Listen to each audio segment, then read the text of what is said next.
Good morning. Is it urgent for today? What's the best number to call back on? It's another busy day in Nicholstown Surgery in the heart of Southampton. Across Southampton, a city with a population of about 250,000, thousands of people are being seen daily in primary care settings. Okay, so what was the problem? Okay, can I take your date of birth, please? Yes. Okay, that's fine. I'll pass that on to the doctor and they'll give you a call back this morning. Okay. The number I have Nicholstown Surgery, registered can I here help is Yes. Good morning, Nicholstown Surgery. Can I help you? Phone number, can we call you back? Good morning, Nicholstown Surgery. Can I help you? It is mid-September and the staff are getting ready to offer free flu vaccines to those eligible. Thank you. Lovely, thank you.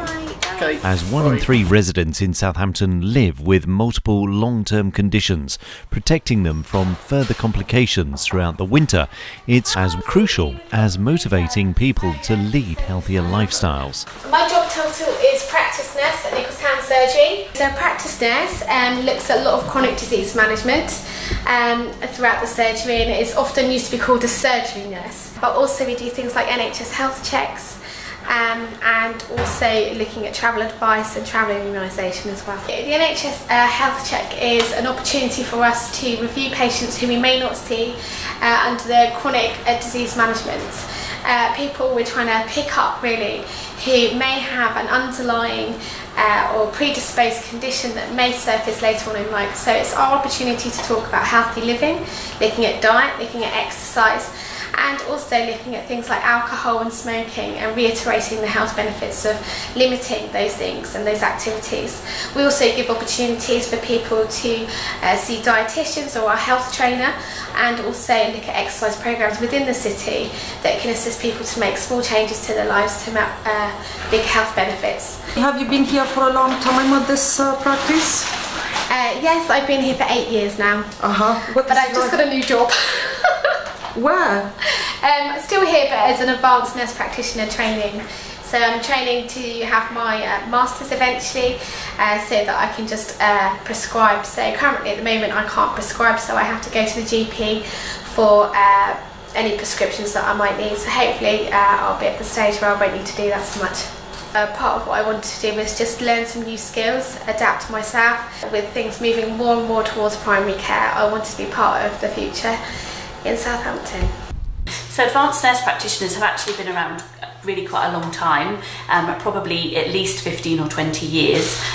Using them within the GP practices, that's a fairly new initiative. Within Solent, we've been using advanced nurse practitioners for the past 2 years, and the response has been phenomenal. The response from the patients, being able to have availability to have appointments with us, and also the response from the GPs of us freeing up some of their time and enabling them to see the more complex patients. It's gone down really well. The difference really between nursing prescribing and GPs prescribing is that the GPs would be able to prescribe for anybody. They won't necessarily have had to have physically seen the patient, whereas it is a rule for us that as nurses that we do need to examine the patients ourselves. Hello, it's one of the nurse practitioners calling from Nicholstown Surgery. How can I help you today? In recent years, some GP practices throughout Southampton have introduced telephone triaging as an alternative method of contact for patients who feel they need to speak to a clinical person urgently. Actually, people really do they like the fact that they can speak to a GP. It can be at a time that's quite convenient to them, and often the wait for a telephone call is quite a lot less than a routine appointment for the GP. There's 16 on our list today, but that will continue to be added to until 11 o'clock. On average, we normally have between 40 and 50 callbacks to do in the morning. And how many hours is that if you say 40-50 calls within 2 hours or whatever? We call them between 8 and 11, and normally we're triaging fairly close until 11 o'clock when we start to see patients. I think it's really good. I think it really takes workload away from the GPs and allows the GPs to concentrate on what they're trained to do, which is to deal with those more complex patients. Dr. Kelsey, how can I help? I was asked to attend this appointment regarding my diabetes. Oh, right, okay. Dr. Mark Kelsey has been working for the past few years on ways of using widely available technology to facilitate increased patient access. Recently, one of the interesting things is being able to give patients access to online services. So for probably 18 months now, patients have been able to order repeat prescriptions and book appointments online. And we're trying to encourage more people to do that because it does help the practice work in a more streamlined way. It frees up the phone lines for people who do need to phone in and speak to somebody.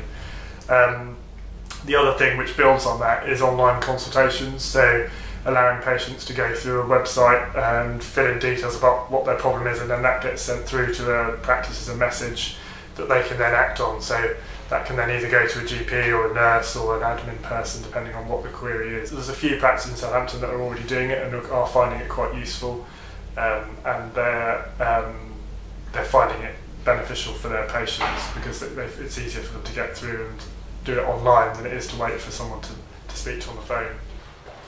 Southampton, like other cities across the UK, has been confronted by the challenge of recruiting medical staff, doctors and nurses, to cope with an increasingly complex population. New housing, an ageing population with more complex needs, a young student population, they all have an impact on the local GP surgeries. We've got 6,800. When I started 4 years ago, we had about 4,500. So the list size has just boomed. We've had some student accommodation built locally as well, so that again has increased our patient population. There is a new housing estate being built down in Northern, and we'll be the closest practice for them. Understandably, GPs and practice nurses are increasingly looking to work more flexibly in order to fit in other work and family commitments. One of the solutions to this is to share the workforce and admin duties between surgeries who are willing to work together. Might be. We're doing a meeting when you're ready. Yeah. Right. What we're seeing in the city is practices are starting to work more together and group together into larger practices, and then I think that's a good thing because that helps give them a bit more stability, makes them more likely to be able to attract doctors in to come and work for them. What we've tried to do from the CITYWIDE point of view is to encourage practices to start looking at this because of the problems with recruitment and with the funding. Actually, the funding probably isn't going to improve in the next few years, so we have to find other ways to try and make practices work better. So a few years ago we did start to talk to practices about coming together into larger groups, the benefits they could get from that around, being able to share some of their staff and do things once across a group of practices rather than every practice having to do everything for their patients. So you get that economy of scale. But it's very much down to the practices to decide they want to do that. So they have to find other practices that they can work with and that they share an ethos with, because all the practices are very different. They're all very much run by the GPs and shaped by the GPs who work there. Earlier this year, in April, Nicholstown Surgery merged with Portswood Surgery and Adelaide Surgery in Millbrook to form Solent GP Surgery. While the Portswood and Nicholstown branches of the practices are open 5 days a week, Adelaide is open to all Solent GP surgeries, registered patients 7 days a week.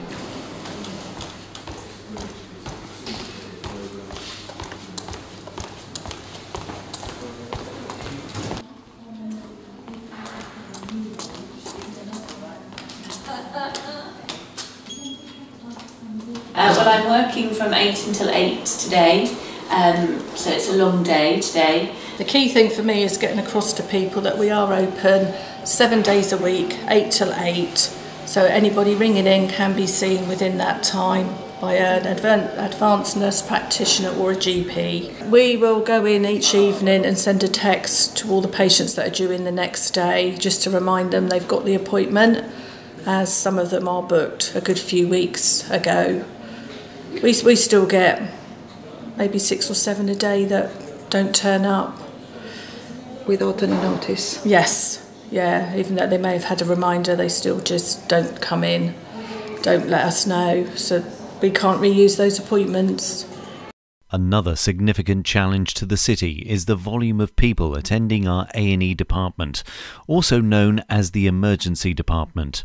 According to the Clinical Commissioning Group, 1 in 20 Southampton patients who attend the emergency department could have been seen quicker and closer to their home for their condition by going elsewhere, such as their local pharmacy, minor injuries unit or local hub. I'm here for the hub service, which is run by the out of hours. SPCL stands for Southampton Primary Care Limited, and it's for a service offered for patients who cannot get an appointment with their usual GP during the week, people who work, etc. On a weekend, the Adelaide is run by the advanced nurse practitioners. And their day runs similarly, so patients call requesting an appointment, they get put on the triage list and the advanced nurse practitioner calls them back. If we decide that the patient isn't appropriate to be seen by an advanced nurse practitioner, then we have our GP hub service that's available that we can call and book into, or we're also able to contact the one-on-one service on behalf of the patient and request that they have an appointment. So the hubs are run by the GP Federation. They're run through different sites across Southampton, and they are run out of hours, so they're run evenings and weekends. They're available for surgeries to book their patients into. That can be, doesn't have to be urgent appointments, it can be chronic reviews. They also have, so GPs, they have nurses, and they have advanced nurse practitioners as well. So we can call them up and request an appointment, and then the patient can be seen by them. So working very much with our GPs, building up primary care services, providing services in the community. We have done a lot over the last 5 years to reshape what people can access outside hospital. And I am proud of things like the MSK service. Obviously I don't deliver those. I think the people who deliver that service deserve all the credit. But we have commissioned integrated COPD services in the community, the MSK and pain rheumatology service. We have more GPSIs than we had before. So I think part of me feels that we've done what we said we'd do. We've allowed people to be seen closer to home in the community, and we've freed up capacity in the hospital to do that. And I have to say it's also saved quite a lot of money. There we go. We know people in Southampton really value the work of GP practices and their staff. That is why Southampton City CCG is working with local GPs, nurses and other NHS staff and local communities to help us find solutions to some of the big challenges we are facing. We want to hear from you. Please share your views with us.